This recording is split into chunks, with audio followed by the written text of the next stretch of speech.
A Tale at Midnight.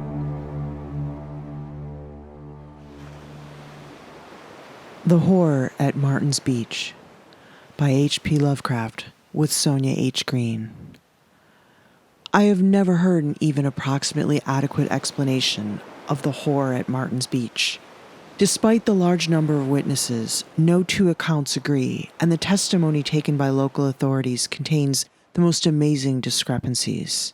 Perhaps this haziness is natural in view of the unheard-of character of the horror itself, the almost paralytic terror of all who saw it, and the efforts made by the fashionable Wavecrest Inn to hush it up after the publicity created by Professor Ahon's article, Are Hypnotic Powers Confined to Recognized Humanity?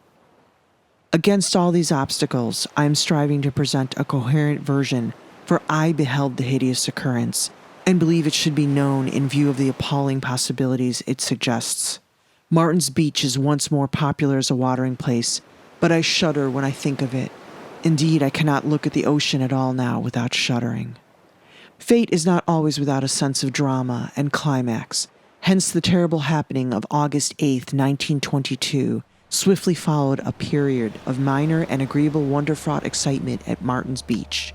On May 17th, the crew of the fishing smack Alma of Gloucester, under Captain James P. Orne, killed, after a battle of nearly 40 hours, a marine monster whose size and aspect produced the greatest possible stir in scientific circles and caused certain Boston naturalists to take every precaution for its taxidermic preservation. The object was some 50 feet in length, of roughly cylindrical shape, and about 10 feet in diameter. It was unmistakably a gilled fish in its major affiliations, but with certain curious modifications such as rudimentary forelegs and six-toed feet in place of pectoral fins, which prompted the wildest speculation. Its extraordinary mouth, its thick and scaly hide, and its single, deep-set eye were wonders scarcely less remarkable than its colossal dimensions, and when the naturalist pronounced it an infant organism, which could not have been hatched more than a few days, public interest mounted to extraordinary heights. Captain Orne, with typical Yankee shrewdness, obtained a vessel large enough to hold the object in its hull and arranged for the exhibition of his prize. With judicious carpentry, he prepared what amounted to an excellent marine museum, and sailing south to the wealthy resort district of Martin's Beach, anchored at the hotel wharf and reaped a harvest of admission fees. The intrinsic marvelousness of the object and the importance which it clearly bore in the minds of many scientific visitors from near and far combined to make it the season's sensation. That it was absolutely unique to a scientifically revolutionary degree, was well understood.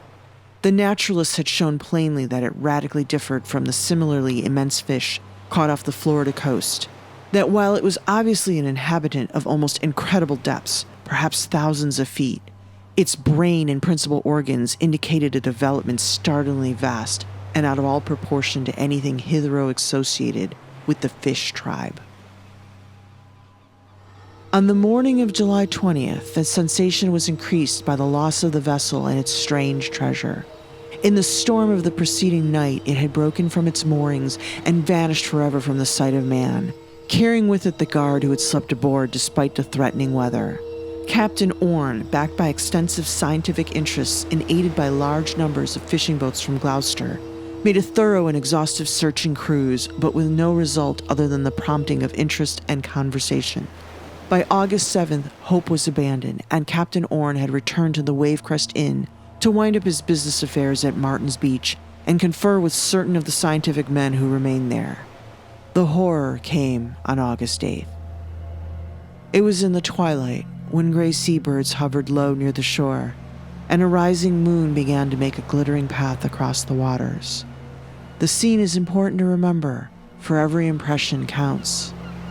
On the beach were several strollers and a few late bathers, stragglers from the distant cottage colony that rose modestly on a green hill to the north, or from the adjacent cliff-perched inn whose imposing towers proclaimed its allegiance to wealth and grandeur. Well within viewing distance was another set of spectators, the loungers on the inn's high-ceilinged and lantern-lighted veranda, who appeared to be enjoying the dance music from the sumptuous ballroom inside. These spectators, who included Captain Orn and his group of scientific confreres, joined the beach group before the horror progressed far, as did many more from the inn. Certainly there was no lack of witnesses, confused though their stories be with fear and doubt of what they saw. There is no exact record of the time the thing began, although majorities say that the fairly round moon was about a foot above the low-lying vapors of the horizon. They mentioned the moon because what they saw seemed subtly connected with it, a sort of stealthy, deliberate, menacing ripple which rolled in from the far skyline along the shimmering lane of reflected moonbeams, yet which seemed to subside before it reached the shore. Many did not notice this ripple until it reminded by later events, but it seems to have been very marked, differing in height and motion from the normal waves around it. Some called it cunning and calculating. And as it died away craftily by the black reefs afar out, there suddenly came belching up out of the Glitter Street brine a cry of death, a scream of anguish and despair that moved pity even while it mocked it. First to respond to the cry were the two lifeguards then on duty, sturdy fellows in white bathing attire, with their calling proclaimed in large red letters across their chests. Accustomed as they were to rescue work and to the screams of the drowning, they could find nothing familiar in the unearthly ululation.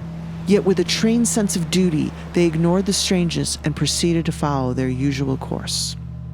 Hastily seizing an air cushion, which with its attached coil of rope lay always at hand, one of them ran swiftly along the shore to the scene of the gathering crowd, whence, after whirling it about to gain momentum, he flung the hollow disc far out into the direction from which the sound had come. As the cushion disappeared in the waves, the crowd curiously awaited the sight of the hapless being whose distress had been so great, eager to see the rescue made by the massive rope. But that rescue was soon acknowledged to be no swift and easy matter, for, pull as they might on the rope, the two muscular guards could not move the object at the other end. Instead, they found that object pulling with equal or even greater force in the very opposite direction, till in a few seconds they were dragged off their feet and into the water by the strange power which had seized on the proffered life preserver. One of them, recovering himself, called immediately for help from the crowd on the shore, to whom he flung the remaining coil of rope, and in a moment the guards were seconded by all the hardier men, among whom Captain Orn was foremost. More than a dozen strong hands were now tugging desperately at the stout line, yet wholly without avail. Hard as they tugged, the strange force at the other end tugged harder, and since neither side relaxed for an instant, the rope became rigid as steel with the enormous strain. The struggling participants, as well as the spectators, were by this time consumed with curiosity as to the nature of the force in the sea. The idea of a drowning man had long been dismissed, and hints of whales, submarines, monsters, and demons now passed freely around.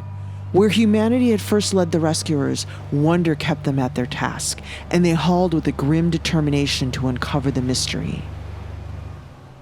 It being decided at last that a whale must have swallowed the air cushion, Captain Orn, as a natural leader, shouted to those on shore that a boat must be obtained in order to approach, harpoon, and land the unseen Leviathan. Several men at once prepared to scatter in quest of a suitable craft, while others came to supplant the captain at the straining rope, since his place was logically with whatever boat party might be formed. His own idea of the situation was very broad, and by no means limited to whales, since he had to do with a monster so much stranger. He wondered might be the acts and manifestations of an adult of the species, of which the 50-foot creature had been the merest infant. And now there developed with appalling suddenness the crucial fact which changed the entire scene from one of wonder to one of horror, and dazed with fright the assembled band of toilers and onlookers. Captain Orn, turning to leave his post at the rope, found his hands held in their place with unaccountable strength, and in a moment he realized that he was unable to let go of the rope. His plight was instantly divined, and as each companion tested his own situation, the same condition was encountered. The fact could not be denied. Every struggler was irresistibly held in some mysterious bondage to the hempen line, which was slowly, hideously, and relentlessly pulling them out to sea. Speechless horror ensued, a horror in which the spectators were petrified to utter inaction and mental chaos. Their complete demoralization is reflected in the conflicting accounts they give and the sheepish excuses they offer for their seemingly callous inertia. I was one of them, and no.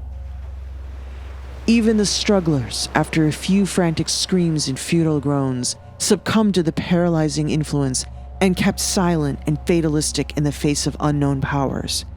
There they stood in the pallid moonlight, blindly pulling against a spectral doom and swaying monotonously backward and forward as the water rose, first to their knees, then to their hips. The moon went partly under a cloud, and in the half-light, the line of swaying men resembled some sinister and gigantic centipede writhing in the clutch of a terrible, creeping death. Harder and harder grew the rope as the tug in both directions increased, and the strands swelled with the undisturbed soaking of the rising waves.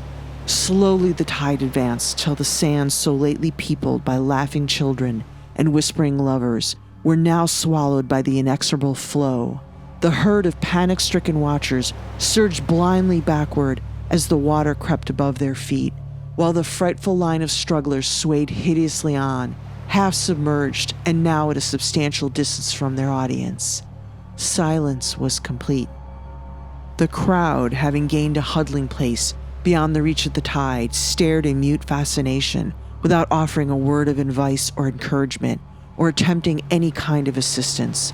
There was in the air a nightmare fear of impending evils such as the world had never known. Minutes seemed lengthened into hours, and still the human snake of swaying torsos was seen above the fast-rising tide. Rhythmically, it undulated, slowly, horribly, with the seal of doom upon it. Thicker clouds now passed over the ascending moon, and the glittering path on the waters faded nearly out. Very dimly writhed the serpentine lines of nodding heads, with now and then the livid face of a backward-glancing victim gleaming pale in the darkness. Faster and faster gathered the clouds, till at length their angry rifts shot down sharp tongues of febrile flame. Thunders rolled, softly at first, yet soon increasing to a deafening, maddening intensity. Then came a culminating crash, a shock whose reverberation seemed to shake land and sea alike, and on its heels a cloudburst whose drenching violence overpowered the darkened world, as if the heavens themselves had opened to pour forth a vindictive torrent. The spectators, instinctively acting despite the absence of conscious and coherent thought, now retreated up the cliff steps to the hotel veranda. Rumors had reached the guests inside, so that the refugees found a state of terror nearly equal to their own. I think a few frightened words were uttered, but cannot be sure. Some who were staying at the inn retired in terror to their rooms, whilst others remained to watch the fast-sinking victims as the line of bobbing heads showed above the mounting waves in the fitful lightning flashes. I recall thinking of those heads and the bulging eyes they must contain, eyes that might well reflect all the fright, panic, and delirium of a malignant universe, all the sorrow, sin, and misery, blasted hopes, and unfulfilled desires, fear, loathing, and anguish of the ages since time's beginning. Eyes alight with all the soul-racking pain of eternally blazing infernos. And as I gazed out beyond the heads, my fancy conjured up still another eye, a single eye, equally alight, yet with a purpose so revolting to my brain that the vision soon passed. Held in the clutches of an unknown vice, the line of the damned dragged on, their silent screams and unuttered prayers known only to the demons of the black waves and the night wind. There now burst from the infuriate sky such a mad cataclysm of satanic sound that even the former crash seemed dwarfed.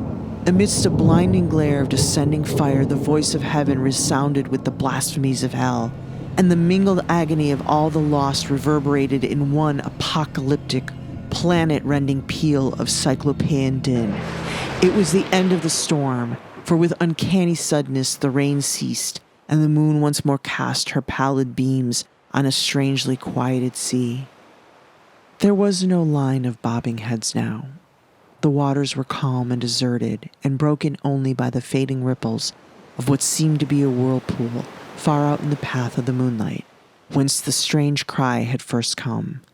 But as I looked along that treacherous lane of silvery sheen, with fancy fevered and senses overwrought, there trickled upon my ears from some abysmal sunken waste the faint and sinister echoes of a laugh.